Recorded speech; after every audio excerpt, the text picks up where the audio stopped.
پنجره با یه قفس، یه حنجره بی هم نفس.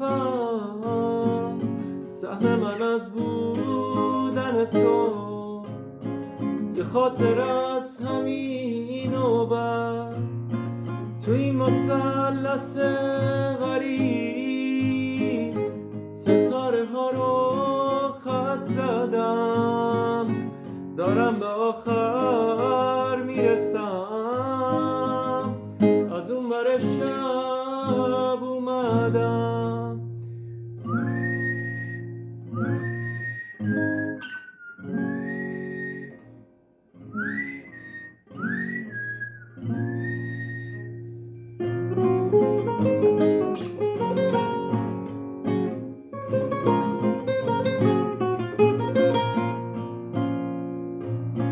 یه شب که مثل مرسیه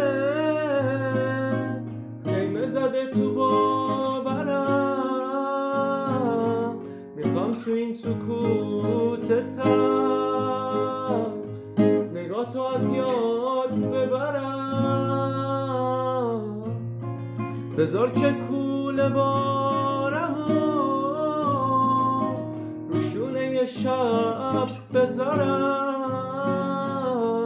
باید که از اینجا برم، فرصت موندن ندارم. داغ ترانه تو نگام، شوق رسیدن تو تنم، تو حجم سرد این قفس منتظر پر زدنم.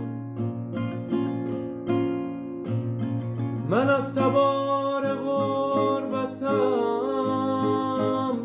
از آرزوهای محال، قصه ما تموم شده.